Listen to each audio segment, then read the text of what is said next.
My name's Daniel. I'm 27 now, but this story starts when I was about 15. I've always been the kind of person who hates feeling like I owe anyone anything. Maybe that's because growing up, my parents had this unspoken scoreboard in their heads. Every meal, every ride, every favor they did for us wasn't really free. They'd bring it up months or even years later, like a receipt they were waiting for me to pay back. It made me feel like even basic parenting was something I was supposed to earn. And when you're a teenager, that leaves a mark. Money was always complicated in our house. My parents weren't poor. They both had decent jobs, but my younger brother, Ryan, was their golden child. He's 3 years younger than me, and from the moment he was born, everything seemed to orbit around him. Private soccer training, expensive camps, top-of-the-line clothes, and no matter how much it cost, Mom and Dad never hesitated. For me, though, things were different. If I wanted something beyond the bare essentials, the answer was either you don't need it, or get a job and buy it yourself. So I did. At 15, while Ryan was out on the weekends playing in tournaments or hanging with friends, I was bussing tables at a local diner. It wasn't glamorous, but it gave me my own money, and more importantly, my independence. That job led to another, then another. By the time I graduated high school, I had savings, not a lot, but enough to help me pay for community college without asking my parents for a single cent. I remember my dad making some offhand comment about me, thinking I'm better than everyone else because I didn't need their help. At the time, I laughed it off. College was where the divide between me and my family got even bigger. While I was juggling 2 part-time jobs and classes, Ryan was finding himself, which apparently meant dropping out of college after a semester and spending the next few years working odd jobs, quitting every time he didn't vibe with the management. My parents always had an excuse ready for him. He's just figuring things out. He's got a lot of potential. You know he's not like you, Daniel. I started noticing a pattern. Anytime I achieved something, it was brushed off as no big deal, but if Ryan did the bare minimum, it was a family celebration. When I was 24, I landed a solid job in tech. It wasn't flashy at first, but I worked hard, learned everything I could, and started climbing the ladder. Within a year, I was making enough to finally think about getting out of my cramped apartment. I didn't tell my parents right away. I knew how they were, but I quietly started looking at houses. Every open house I went to felt surreal, like I was getting closer to something that had always felt impossible for someone like me. The day I closed on my first home, I was shaking from excitement. It wasn't some mansion, but it was mine. I'd worked for every brick, every dollar of that down payment. I invited my parents and Ryan over for dinner as a surprise, thinking maybe they'd be proud. That was my first mistake. The moment they stepped inside, I could see it in my mom's face. She wasn't happy for me. She was calculating. Her eyes swept over the place like she was taking inventory. My dad made a joke about me secretly winning the lottery, and Ryan? He barely said a word, just walked around like he was scoping it out. The only genuine reaction I got was from my aunt, who came along and kept saying how impressed she was. But when we sat down to eat, the comments started. "It's nice," my mom said, "but don't you think it's a bit much? For someone your age?" "Yeah," Ryan chimed in. "You probably could have helped out with other things instead of splurging on this." I remember putting my fork down slowly and asking, "What other things?" And that's when my mom gave me this look, like I was supposed to know exactly what she meant. "Your brother's been talking about going back to school," she said. "But you know how expensive that is. We thought maybe, well, you've got this big house now, you could have chipped in a little to help him get a head start." It hit me like a slap. Not once had they asked if I needed help with my down payment, my furniture, my bills. But now that I had something to show for myself, it was already being mentally allocated to Ryan. I tried to keep my voice steady. "I worked for this. I didn't take anything from you. Why should I be expected to pay for Ryan's choices?" The air got tense. My dad muttered something about family helping family, and Ryan looked at me like I'd personally betrayed him. I ended that dinner early. As they left, my mom gave me a hug, the kind that's more like a squeeze, and whispered, "Don't be selfish, Daniel. We'll talk about this again." I thought maybe it would just blow over. I was wrong. Over the next few weeks, little comments started creeping into every conversation. My mom would call and say things like, "Ryan's been looking at classes, but we just can't make it work without some help. And it's such a shame when people in the family have the means to help and just don't." My dad kept reminding me of everything they'd done for me growing up, which was laughable considering how little they'd actually supported me financially. The final straw before things exploded came one Sunday afternoon. I got a text from Ryan. "We need to talk. Come by." I figured maybe he wanted to apologize or at least explain. When I showed up, my parents were there too, sitting at the kitchen table with papers spread out. College brochures, tuition breakdowns, a proposal for how much I could reasonably contribute to Ryan's education over the next 4 years. I laughed. I actually laughed out loud because it was so absurd. "You seriously made a payment plan for me? For my brother?" I asked. My mom shot me a sharp look. "This isn't a joke, Daniel. This is his future. If you care about family, you'll do this." And then Ryan, with zero shame, said, "I mean, it's not like you don't have the money. You bought a whole house, man. Why should you get to have all that while I'm stuck here?" Something in me snapped that day. I stood up, told them I wasn't giving a single cent, and walked out. I thought maybe they'd be mad for a while, maybe even stop talking to me for a bit. I didn't think they'd go as far as they did next. Because 2 weeks later, I got a letter in the mail. It was from a lawyer, and when I read it, my hands started shaking all over again. But this time, it wasn't excitement. It was rage. I must have read that letter a dozen times before it sank in. My parents, my own parents, were suing me. The claim was something about willfully depriving a dependent family member of necessary opportunities. The dependent being Ryan, of course. They were framing it like I'd somehow blocked him from getting an education, as if my refusal to fund his second attempt at college was the same as taking money away from him. It was so outrageous I almost thought it had to be some kind of bluff. The letter demanded a settlement, an amount suspiciously close to the total tuition cost they'd shown me at the kitchen table. It also hinted at emotional damages Ryan had suffered because I flaunted my success in his face. I remember sitting there at my dining table, my coffee going cold, and just thinking, this can't be real. Surely they wouldn't actually go through with it. But they did. Within a week, my mom started calling me daily, each time switching between guilt and anger. One day it was, "Daniel, you're tearing this family apart. Is a little generosity really worth losing us over?" The next, it was, "Your brother's devastated. He feels like you want him to fail." She would cry on the phone, sometimes for minutes at a time without saying anything, just to make me feel like I was crushing her. Ryan, meanwhile, was doubling down on the entitlement. He started posting vague jabs on social media. Things like, "Some people only care about themselves, even if it ruins others' lives," accompanied by sad emojis and inspirational quotes about family loyalty. Of course, his friends and our extended family, most of whom didn't know the full story, would comment things like, "That's so messed up," and "I'm so sorry you're going through this." It was like he was setting up a little pity stage for himself and milking it for all it was worth. I started noticing the subtle ways my parents were twisting the narrative to relatives. At a cousin's birthday party, my aunt pulled me aside and said, "I just wish you and Ryan could work this out. He's been so down since you bought that house." I asked her what she meant, and she said, "Well, your parents told us you refused to help him after making all this money." No mention of how I'd been on my own since I was a teenager, or how Ryan had blown multiple chances already. Just the edited, family-friendly version that made me look cold and selfish. It got to the point where I started dreading family events. At my grandmother's Sunday lunch, I overheard my dad telling a neighbor that Daniel's gotten too big for his boots and forgot where he came from. I tried to let it roll off my back, but it was harder than I thought. I wasn't just being painted as the villain, I was being erased. Years of struggle, every sacrifice I'd made, every hour of overtime, none of it counted. The only thing that mattered to them was that I wasn't bending to their will. One night, Ryan actually showed up at my house unannounced. He didn't even knock, just stood outside ringing the doorbell until I opened it. He looked smug, like he'd been waiting to deliver a line.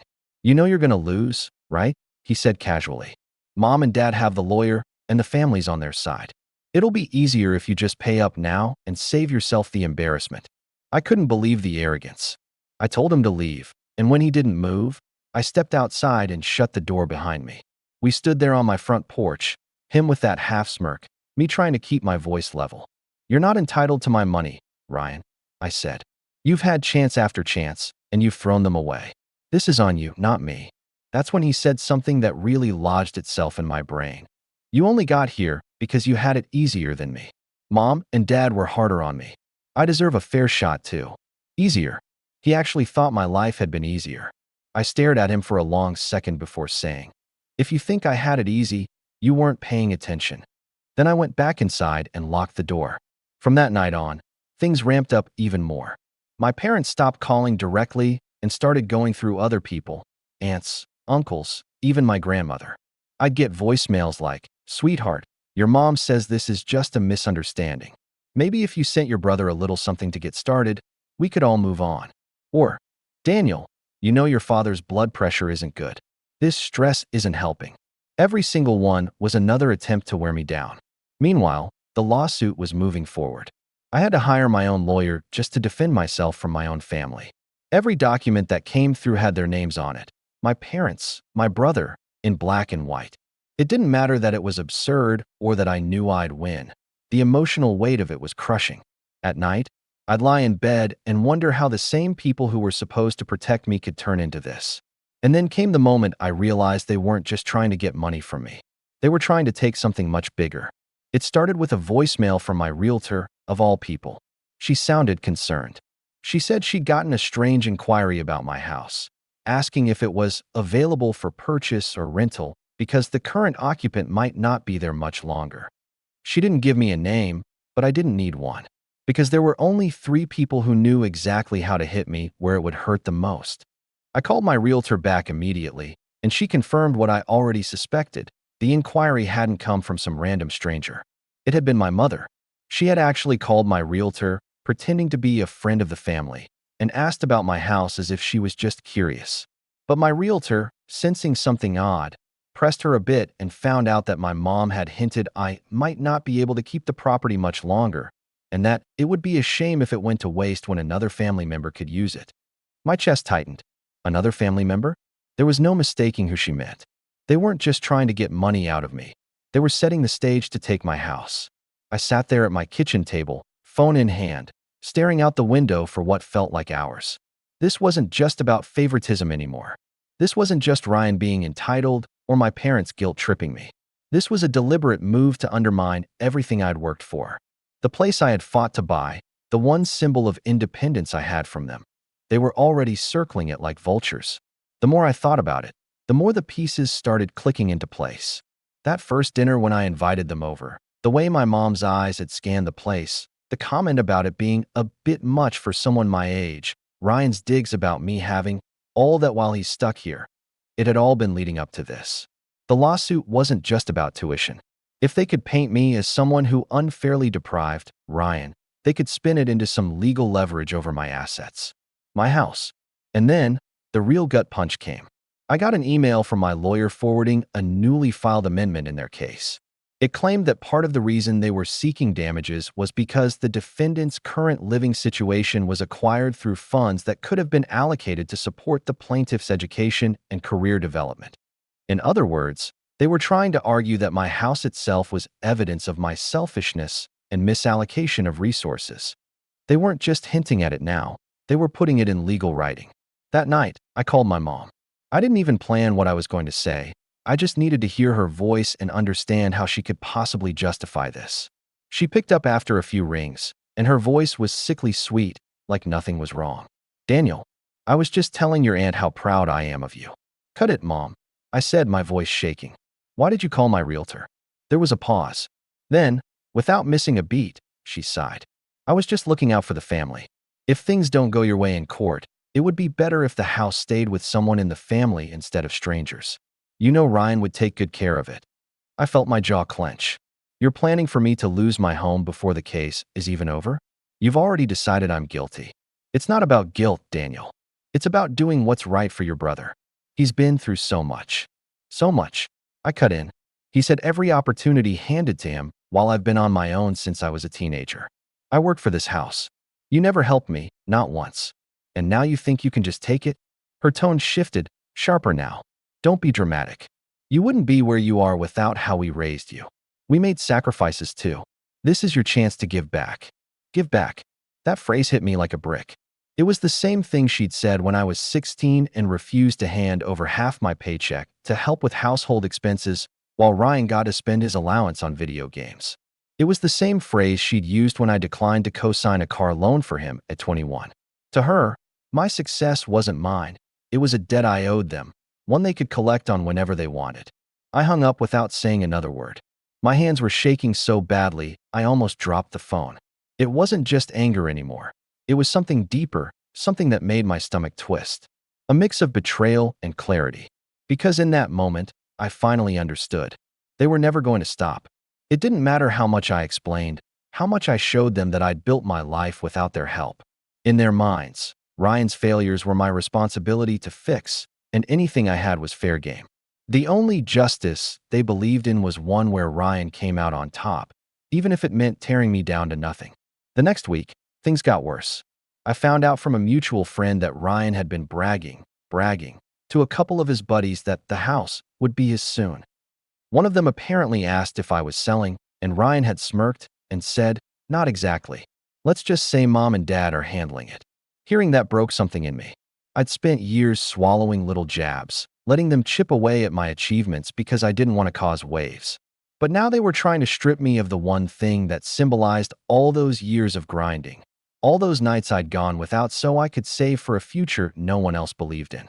And that's when I made a decision. If they wanted a war, they were going to get one. But I wasn't going to fight it their way. I was going to make sure that when I pushed back, they'd regret ever thinking they could take what was mine. The weeks that followed felt like walking through quicksand. Every day, there was another blow, another reminder that my own family had positioned themselves as my enemies. My lawyer was doing what he could, but every new filing from their side felt like a punch to the gut. The language was so cold, so calculated. It was like they'd erased me as a son and rewritten me as some faceless opponent they needed to beat in court. I stopped sleeping properly. Some nights I'd stare at the ceiling for hours, my mind running in loops. What if they somehow won? What if they took the house? Where would I go? What would I have left? My home had always been my sanctuary, the first place I could close the door and know no one could barge in and tell me what to do. Now, even sitting in my living room felt tense, like the walls weren't mine anymore. My work started to suffer too. I'd catch myself zoning out in meetings, missing deadlines because I was buried in legal paperwork. My boss noticed, and while he was sympathetic when I told him it was a family legal matter, I could tell his patience wouldn't last forever. I'd worked so hard to build a reputation as reliable, as someone who could handle anything thrown at me, and now I was watching it crack. The worst part was the isolation. My parents had done such a good job of controlling the story that most of my extended family thought I was being cruel. Invitations to birthdays, dinners, and even casual get-togethers started to slip through the cracks. I'd see photos posted online, big smiling group shots with captions like "Family First," and there'd be Ryan, grinning in the middle, my parents on either side. I wasn't even mentioned anymore. One night, I opened my fridge and realized I hadn't done a proper grocery run in weeks. I'd been living off takeout and whatever I could grab from the corner store because I didn't have the energy to shop. Standing there in the dim light of the fridge, staring at a single carton of eggs and half a bottle of orange juice, I felt this wave of hopelessness wash over me. It wasn't just about the lawsuit anymore. It was the feeling that no matter what I did, I'd always be the outsider in my own family. But in that low moment, something else sparked too. I remembered being 15, standing behind the counter at the diner on a Friday night, my hands raw from scrubbing dishes, knowing I had to be up early for a double shift the next day. I'd done that for years without a safety net, without anyone cheering me on. Every single step I'd taken since then had been because I refused to give up when it would have been easier to quit. And that's when I decided I wasn't going to let them take everything from me. I stopped answering their calls. I told my lawyer to handle all communication, no matter how trivial, so I wouldn't have to hear their voices or read their manipulative messages. I started quietly going through my finances, making sure every asset I had was locked down, every account secured. I pulled my credit report to check for anything suspicious. I even installed a security system on my house, just in case Ryan decided to drop by again. In public, I played it calm. If anyone asked how I was doing, I'd just say, "Handling it," and change the subject. But privately, I was building something. A plan. Because I realized that if I fought them head on, they'd just keep trying to twist the story until I looked like the aggressor. No, I needed to be smarter. I needed to let them dig their own hole. and then make sure they couldn't climb out of it. The first step was gathering proof, not just for court, but for me.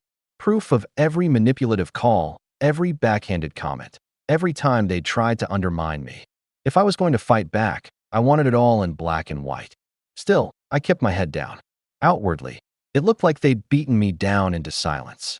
And maybe that's what they believed, which was exactly what I wanted them to think. Because when you're at rock bottom, no one sees you coming back. And I was going to make sure my return hit them harder than they ever expected. It's strange how once you stop feeding someone's drama, they start thinking you've disappeared.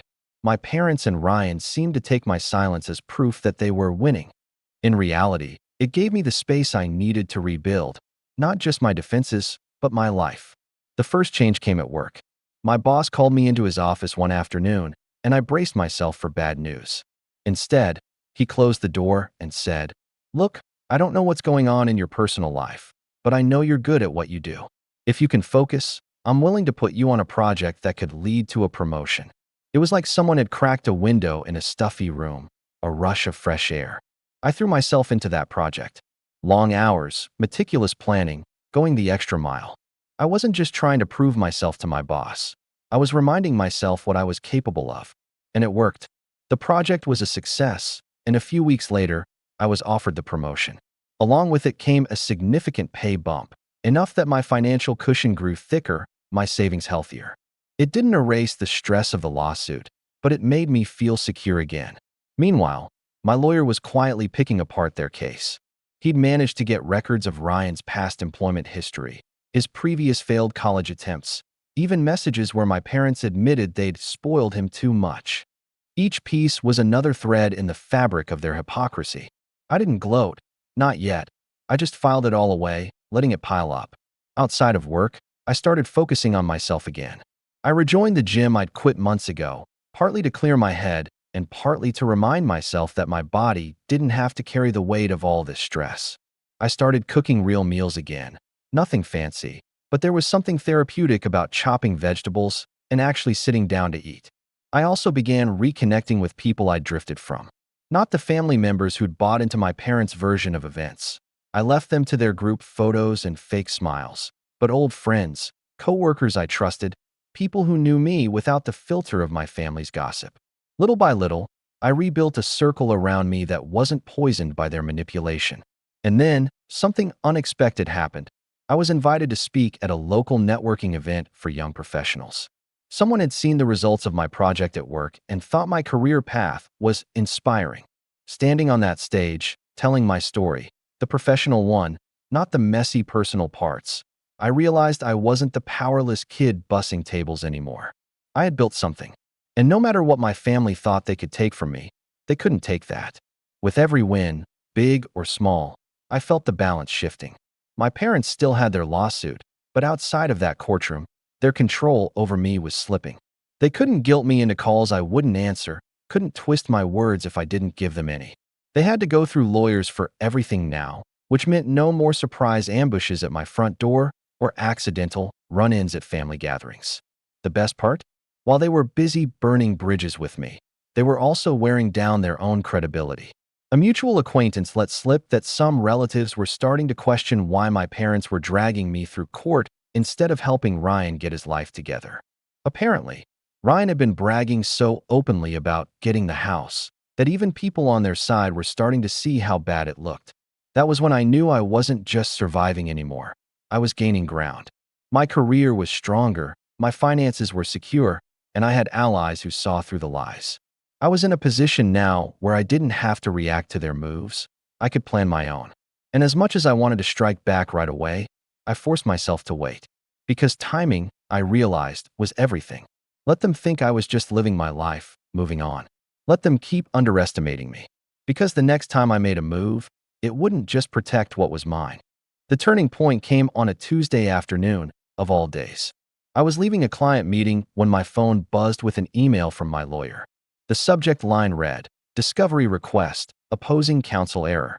Inside was a forwarded thread. My parents' lawyer had accidentally copied my attorney on an email chain that was meant to be internal between their side. And in it was a goldmine. The chain was mostly logistics, timelines, filing deadlines, but buried halfway down, There was a message from my mother to their lawyer that made my pulse quicken. She'd written, "We need to make sure Daniel's house is included in any settlement. Ryan has already been in touch with a realtor friend who can list it as soon as it's signed over. This is the cleanest way to ensure he gets a fresh start." There it was, in writing. Proof that the lawsuit was never about helping Ryan get an education. It was about transferring my house into his name. My lawyer practically hummed with energy when we spoke that evening. "This changes everything," he said. "They've essentially admitted to ulterior motives. We can use this." But I didn't want to just use it to defend myself. I wanted to turn it into the foundation of something bigger, something that would end their ability to pull this stunt ever again. Around the same time, work presented me with another opportunity. My promotion had put me in charge of a small team, but now I was being offered a cross-department leadership role on a high-visibility project. It came with two major perks: significantly more income and connections with senior executives in industries far beyond my current reach. The kind of people who could, if necessary, open doors I didn't even know existed. I accepted without hesitation. Not only did this strengthen my financial position even more, but it also gave me flexibility, the ability to quietly channel resources where I wanted them. And one of the first things I did was hire a private investigator. I didn't want anything illegal or invasive. I just wanted the truth. I wanted to know exactly what Ryan had been doing while his future supposedly hung in the balance, and whether my parents had a history of pulling similar moves with other relatives. The investigator didn't disappoint. 2 weeks later, I had a thick folder on my desk. Inside were social media posts from accounts Ryan thought were private, showing him on trips, buying expensive electronics, and even test driving cars in the months he'd been claiming he was barely scraping by. There were also property records showing my parents had, years ago, tried to pressure my late aunt into selling them a piece of land for a fraction of its value, something that had caused a rift no one talked about anymore. The more I read, the clearer my path became. I didn't need to just win the case. I needed to dismantle the narrative they'd built, piece by piece, in front of an audience that mattered. To do that, I started laying groundwork quietly. I reached out to a few trusted family members who'd stayed neutral, sharing just enough to plant seeds of doubt about my parents' version of events. I made sure my financial records, employment history, and proof of independence since I was a teenager were neatly documented, time-stamped, and ready to be shown to anyone who mattered. And the best part? That incriminating email chain wasn't the only mistake they made. My PI had managed to uncover a conversation, recorded legally in a public setting, where Ryan bragged to a friend at a bar that he'd finally found a way to cash in on having a rich brother.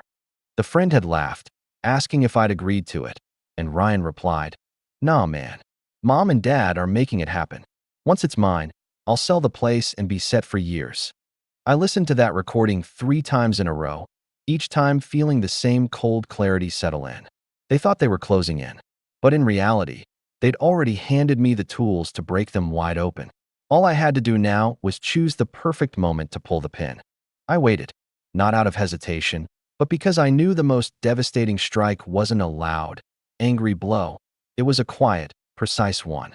My parents and Ryan were still moving full steam ahead with their case, oblivious to the fact that they'd already laid the groundwork for their own undoing.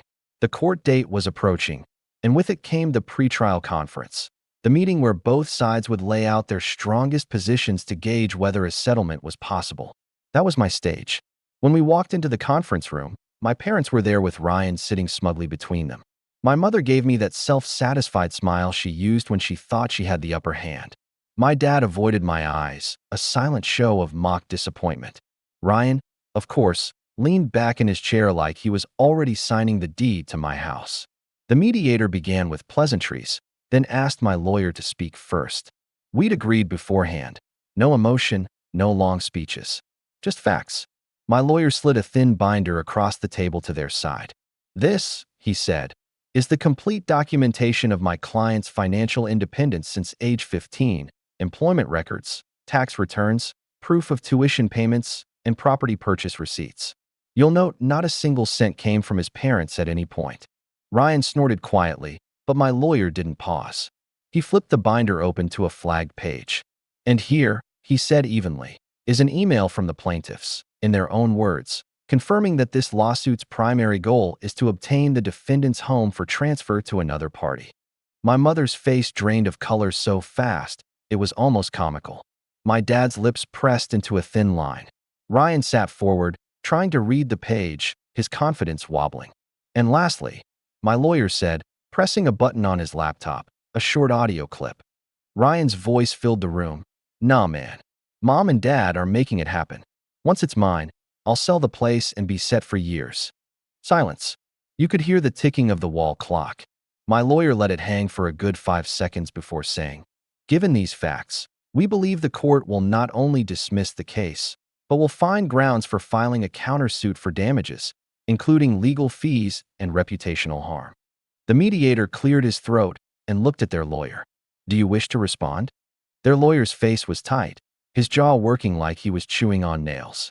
He leaned toward my parents, whispering urgently. My mother shook her head rapidly, eyes darting to me with something that looked almost like fear. Ryan muttered something under his breath that made my dad glare at him. Finally, their lawyer straightened up. We'll need a moment to discuss this privately. They left the room. I sat there, my hands folded, not saying a word.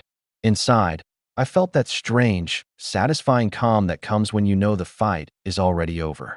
10 minutes later, they came back in, their expressions carefully blank. We're willing to withdraw the lawsuit, their lawyer said stiffly, with each party covering their own legal fees. My lawyer didn't even look at me before replying. That's unacceptable. We have clear evidence of malicious intent and will proceed with our countersuit unless we receive a written apology, a public retraction of all prior statements made against my client, and full reimbursement of his legal costs. Ryan's head snapped toward my parents. We're not. Yes, we are. My mother cut in, her voice tight. And that was it. In that room, they caved. I didn't raise my voice, didn't gloat, didn't even look at Ryan as he sat there fuming. I let the paperwork speak for me. By the end of the week, I had the apology letter in my inbox, a clumsy attempt at sounding sincere, and the reimbursement check cleared shortly after. But that wasn't the true revenge. The real blow landed when I sent copies of the apology and the incriminating evidence to the handful of relatives who had iced me out over the past year. No explanation, just the documents. Within days, the phone calls started coming, not from my parents, but from those same relatives, awkwardly checking in, clearly realizing they'd bet on the wrong horse. I didn't answer most of them, because the point of revenge, I realized, wasn't to win them back. It was to make sure they understood that I didn't need them, and that trying to take me down only made me stronger. The fallout was fast, and it was ugly, though, for once, none of it was mine to deal with. Word of what had happened spread through the family faster than I expected. My aunt, the one who'd been so impressed with my house the day they first saw it, called me, half angry, half stunned. They tried to take your home? From their own son? She wasn't the only one. Cousins, uncles, even my grandmother, people who'd stayed silent before were suddenly talking. The family group chat that I'd been quietly removed from months ago turned into a battlefield. Screenshots of the apology letter started popping up, and every time someone tried to defend my parents, another relative would drop a quote from the email or that recording of Ryan bragging. For the first time in my life, the golden image my parents had built for themselves cracked in public. They stopped showing up to family gatherings, not because they weren't invited, but because they couldn't stand the questions. My mother, who had once relished being the center of attention, started avoiding calls from her own siblings. My dad became quieter, grayer somehow, no longer the booming, self-assured man who used to laugh at my independence. And Ryan? He took it the hardest. His so-called friends, the ones he'd bragged to about cashing in, started distancing themselves. Without the house, without the settlement, he had nothing to show for the months he'd spent circling me like a shark. I heard through the grapevine that he'd moved out of my parents' house for a bit, then quietly returned when rent and bills proved too much. The smugness I'd seen in his eyes at that pre-trial conference was gone. Now, when our paths occasionally crossed, usually at some unavoidable family obligation, he barely made eye contact. The check they sent me covered every cent of my legal fees, but it was the apology letter that I kept, tucked away in a drawer. Not because I needed the validation, I didn't, but because it was proof. Proof that, no matter how much they tried to rewrite history, there was a moment where they had to admit they were wrong. I didn't seek reconciliation. I didn't move past it for the sake of family harmony. Instead, I built further on the life I'd been creating. Work kept growing. My circle of trusted friends stayed tight, and my home remained exactly where it belonged, mine. Sometimes, when I'm sitting on my porch in the quiet of the evening, I think about that first dinner when I invited them over, back when I thought they might be proud. I think about how quickly the masks came off when they saw what I'd built without them. And I realized that the real victory wasn't just keeping my house or winning the case. It was proving, beyond any doubt, that I never needed them to succeed, and that no matter what they tried, they could never take that away. And that's when I lean back, smile to myself, and think, this home will never have their name on it,